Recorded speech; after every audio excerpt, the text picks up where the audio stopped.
এই দেখো লাউ দিয়ে মাথা রান্না হলো। অবশ্য রান্না আমি করিনি, রান্না কে করেছে? মা রান্না করছে আজ। তো আজ ডাল করেছো আর আলু চিংড়ি।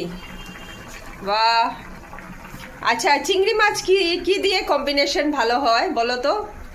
লাউ দিয়ে আলু দিয়ে, আলু ছোট ছোট চিকন করে কাটিয়া। কিরকম? এদিকে দেখো, ক্যামেরার দিকে দেখো। হ্যাঁ, ছোট ছোট করে কাইটা, চিকন করে কাইটা। হ্যাঁ, চিংড়ি দিয়ে স্বাদ হয়, ঝিঙ্গা দিয়ে স্বাদ হয়। আচ্ছা আচ্ছা আচ্ছা, সত্যি সত্যি চিংড়ি মাছ কিন্তু কম্বিনেশন যে মিষ্টি কুমড় দিয়েও তো ভালো হয়। হ্যাঁ হ্যাঁ, মিষ্টি কুমড় দিয়েও স্বাদ যায়। আর লাউ দিয়ে মাথা দিয়ে আর হয়েছে শাক, সঙ্গে শাক করা হয়েছে। শাক আমাদের থাকেই দুপুরে লাঞ্চে। আর সকালে হয়েছিল স্কোয়াশ ভাজা। তো ভালোই আজকের লাঞ্চ আমাদের হবে। তো আমরা লাঞ্চ করব। আজকে অনেক কিছু রান্না আজ মা করেছে, তো স্বাভাবিক আমরা খাবো। তো অবভিয়াসলি ভালোই হবে। মার রান্না তো খুবই ভালো হয়, যখনই আমরা মানে মার হাতের খাই অসম্ভব দারুণ হয়।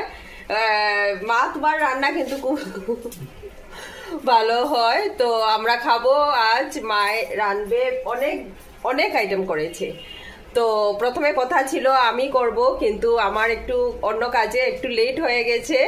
সো আজ মাই রান্না করেছে। আর দেখেছো তো এত এত মানে রান্না মা করেছে, বহুত মানে টেস্টি টেস্টি খাওয়া মা রান্না করে। তো স্বাভাবিক খুবই ভালো লাগলো। আজ খাবো, বেশি বেশি খাবো। মায়ের রান্না করেছে তো বেশি বেশি খেতেই হবে। তো কার কেমন লাগলো আমাকে কমেন্টে জানাবে। আর আমার চ্যানেলকে সাবস্ক্রাইব করবে, লাইক করবে, কমেন্টস করবে বেশি বেশি করে। তো ওকে, বাই। আজকের জন্য অতটুকু।